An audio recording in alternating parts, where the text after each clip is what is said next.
बिस्मिल्लाहिर्रहमानिर्रहीम अस्सलाम वालेकुम। हकीकत टीवी जिस तूफ़ान की तरफ इशारा करता रहा, अब वो उठने वाला है और ऐसा तूफ़ान उठने वाला है कि अमेरिका, इंडिया, पाकिस्तान, चाइना बिल्कुल आमने सामने है। जो इस वक्त अमेरिका ने हरकत की है, उसके बाद अब आप देखिएगा चाइना का जो रिएक्शन होगा वो इतना शदीद होगा, इतना ज़्यादा शदीद होगा कि ऑलरेडी वो ISI के चीफ गए हुए हैं अमेरिका के दौरे पर। दासू डैम का मामला ख़त्म नहीं हो रहा, तो यहाँ पर यह सूरत हाल।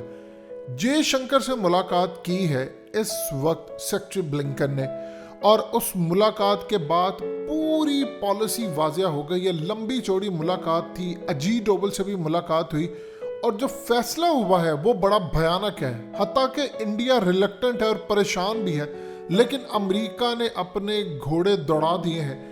इस वीडियो की अहम डिस्कशन चलती रहेगी, लेकिन आप सबसे पहले वीडियो को लाइक करें, हकीकत टीवी के बैकअप चैनल हकीकत टीवी 2.0 को सब्सक्राइब कर लें और बेल आइकन पर ज़रूर क्लिक करें। अमेरिका ने इस वक्त जो काम किया है, इस वक्त सेक्रेटरी ब्लिंकन अमेरिका से आकर दलाई लामा के रिप्रेजेंटेटिव यानी तिब्बत हुकूमत जो एग्जाइल में चल रही है इंडिया के अंदर, उसके रिप्रेजेंटेटिव से मुलाकात हुई है और क्लियर पैगाम दे दिया है कि अब हम बड़ी लड़ाई के लिए तैयार है। असल में सूरत हाल ये है कि 1959 के अंदर बगावत हुई थी तिब्बत के अंदर चाइना के खिलाफ, और वो बगावत नाकाम हुई। दलाई लामा वहाँ से भागकर इंडिया आ गए। तब से CIA और इंडिया इनको बैक कर रहे, रहते वो इंडिया में, लेकिन अमेरिका CIA इनको बैक कर रहा है। अब सूरत हाल इस वक्त पैदा ये हुई कि एग्जाइल में ये जो हुकूमत है, ये बेसिकली कहा जाता है कि ये तिब्बत जो वहाँ पर इंडिया इसको सपोर्ट करता है, वो बेसिकली चाइना की उस हुकूमत को सपोर्ट करता है। यानी वो ये समझते हैं कि यहाँ से बैठकर वो हुकूमत चलाते हैं, और अनकरीब वो समझते हैं कि हमने चाइना को तोड़ना है, उनसे तिब्बत लेना है। जबकि चाइना, हालिया आप जानते हैं कि शी जिनपिंग का विजिट हुआ था तिब्बत का, और ये पहली मरतबा 30 सालों में किसी चाइना के सदर का हुआ। और ब्लिंकन के दौरे से पहले चाइना के सदर का ये खुद का पहला विजिट था। उन्होंने जब से इक़्तिदार में है पहली दफ़ा विजिट किया तिब्बत का, वो भी तब जब पूरे मुल्क में सैलाब था। तो इस वक्त जो सूरत हाल है वो बहुत ज़्यादा इंटरेस्टिंग है। अमेरिका ने असल में तिब्बत की जो हुकूमत है एग्जाइल में वो रह रहे हैं, उनको सपोर्ट करने का फैसला किया है। और इस वक्त हकीकत टीवी जो आपको बड़ी खबर देने जा रहा है, अमेरिका इस वक्त पूरी कोशिश कर रहा है कि किसी तरह इंडिया के साथ वो मामला तय कर रहा है कि वन चाइना पॉलिसी, इसको ख़त्म कर दिया जाए। आप ये समझ लें कि अगर ये काम हो गया तो उसके बाद कश्मीर को आज़ाद होने से कोई नहीं रोक सकता, सिखों को पंजाब इंडिया के अंदर आज़ाद होने से कोई नहीं रोक सकता, असम गया, मिजोरम गया, नागालैंड गया, और जितनी रियासतें हैं, अरुणाचल प्रदेश गया, लद्दाख गया, ये सब की सब इंडिया के हाथ से निकल जाएंगी अगर वन चाइना पॉलिसी को ज़रा सा भी इंडिया ने छेड़ने की कोशिश की। वन चाइना पॉलिसी क्या है? चाइना ये कहता है, पाकिस्तान समेत दुनिया भर के तकरीबन 98 कुछ ममालिक ने, बल्कि आलमोस्ट सारी कह लें, चंद ममालिक को निकाल के उन्होंने ताइवान को कभी एक्सेप्ट नहीं किया। पाकिस्तान समेत अमेरिका दुनिया भर के अंदर ये पॉलिसी है, वन कंट्री टू सिस्टम, एक चाइना में एक ताइवान में। चाइना कहता है कि हमने 2040 तक ताइवान को अपने अंदर शामिल कर लेना है। ताइवान इस वक्त सपोर्ट में है अमेरिका की, इंडिया की और दीगर ममालिक की। वो उनको हथियार देते हैं, चीज़ें देते हैं, और इस पूरी सूरत हाल के अंदर चाइना अब ये कोशिश कर रहा है कि अनकरीब वहाँ पर अपनी फोर्सेस भेजता है। ताइवान के हवाले से उनके मिसाइल सिस्टम सब लगे हुए, और इवन कि कई दफ़ा वो धमकी दे चुका कि वो ताइवान को सफास्ती से भी मिटा देगा अगर उसने कोई हद पार करने की कोशिश की। चाइना ताइवान को अपने अंदर शामिल करना चाहता है। बगावत वहाँ पर हुई थी, उसके बाद वो सिस्टम था। अब चाइना कहता है कि ये हमारा ही एरिया है, हम वन चाइना पॉलिसी में ये होता है कि आप इसको चाइना का ही ताइवान को हिस्सा मानते हैं और उसको तस्लीम नहीं करते, सिर्फ चाइना का हिस्सा मानते हैं। अगर आप अलग कंट्री तस्लीम करेंगे तो फिर लड़ाई के लिए तैयार है। अब इंडिया के अंदर जो मामला हुआ है कि दलाई लामा के जो रिप्रेजेंटेटिव है उनसे मुलाकात हुई है ब्लिंकन की, यानी अब आग भड़काई जा रही है कि तिब्बत को चाइना से अलग करना है, जबकि चाइना अरुणाचल प्रदेश जो अपना साउथ तिब्बत जिसको कहते हैं वो इंडिया से अलग करना चाहता है। अब वन चाइना पॉलिसी का मतलब है कि आप ताइवान को एक्सेप्ट करें। अगर ऐसी सूरत हाल होती है तो कश्मीर गया हाथ से, फिर अफगान तालिबान को वो इस्तेमाल करें, पाकिस्तान को करें, क्योंकि इस वक्त जो आज विजिट हुआ है अफगान तालिबान का, उसके बाद एक चीज़ आप अपने दिल और दिमाग में अच्छी तरह बिठा लें कि अफगान तालिबान आने वाले वक्त में पाकिस्तान से ज़्यादा चाइना के करीब होंगे। पाकिस्तान ने पिछले 3-4 सालों में इस्लामाबाद में खुफिया मुलाकातें होती रही, हकीकत टीवी ने आपको तमाम तफसीलात उनकी दी। अब वो मुलाकातें होती रही, लेकिन अब मंजर-ए-आम पर मामला आ गया, अब ओपनली मुलाकातें होंगी।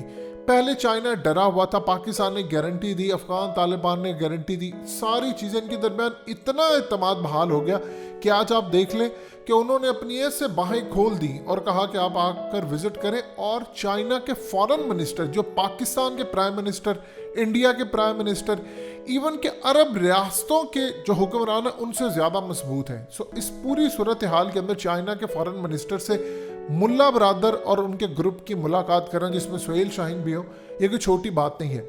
अब इंडिया इस चीज़ को देख रहा है, उधर वो चाइना अफगान तालिबान से मुलाकात करे, इधर इन्होंने दलाई लामा के रिप्रेजेंटेटिव से मुलाकातें और ये तमाम चीज़ें की। दूसरी यहाँ पर जो बात है, अब इंडिया असल में रिलक्टेंट है इस वक्त थोड़ा, वो नहीं चाह रहा कि अमेरिका उसको असल में पुश कर रहा है बहुत ज़्यादा कि वन चाइना पॉलिसी जो है वो तुम ख़त्म कर दो, ताइवान को तस्लीम करो। अब इंडिया को अच्छी तरह पता है कि ऑलरेडी चाइना धमकी दे चुका है, वो सिखों को पूरी तरह खड़ा कर देगा, कश्मीरियों को वो खड़ा कर देगा। कश्मीर के अंदर ऑलरेडी ये बात कही जाती है कि चाइना है। फिर उसके अलावा इनके असम, मिजोरम, अब जानते हैं कि इवन के अभी तो कल रियासतों के अंदर इनके असम और मिजोरम में आपस में लड़ाई इतनी ज़्यादा हो गई थी कि उन्होंने फायर खोल दिए।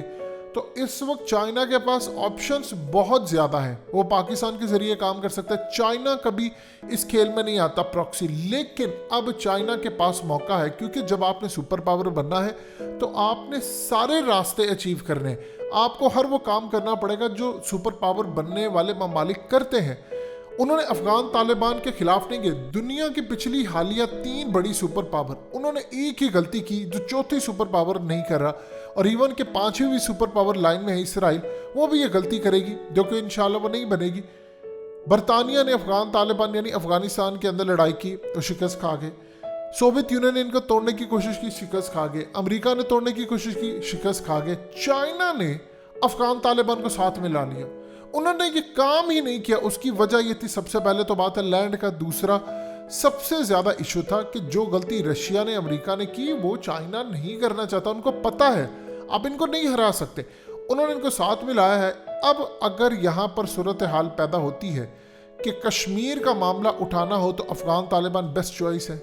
इवन कि आप अंदाज़ा कर लें कि चाइना के इतने रिसोर्सेज है कि वो अरुणाचल प्रदेश में फ़ौजें उतार दें, वो लद्दाख में फ़ौजें उतार दें, ब्लैकआउट कर दे इंडिया को, इंडिया कुछ भी नहीं कर पाएगा। तो इस पूरे खेल के अंदर इस वक्त इंटरेस्टिंग सूरत हाल पैदा हो गई है।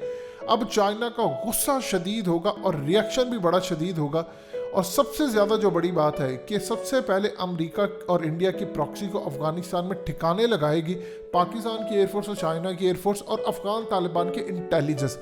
बल्कि मदद ये भी वो हासिल करेंगे कि अफगान तालिबान को कुछ देंगे, टेक्नोलॉजी और चीज़ें, कि आप खुद भी कार्रवाई करें। चाइना असल में छोड़ेगा नहीं अब अमेरिका को, और अमेरिका अब जानबूझ के उकसा रहा है चाइना को। और इंडिया इस वक्त परेशानी में है, वो बड़ी एक टाइट रोप के ऊपर चल रहा है कि कहीं इधर ना गिर जाए, उधर ना गिर जाए, क्योंकि चाइना के खिलाफ वो बड़े लेवल पर लड़ाई नहीं लड़ना चाहता। लेकिन इंडिया पुश कर रहा है कि चीज़ों को स्मूथली लेकर चले, जबकि अमेरिका इंडिया को पुश कर रहा है कि तुम लड़ाई के लिए तैयार रहो। हकीकत टीवी के बैकअप चैनल हकीकत टीवी 2.0 को सब्सक्राइब करना मत भूलिए। वीडियो को लाइक करें, शेयर करें और कमेंट सेक्शन में अपनी राय का इजहार ज़रूर करें।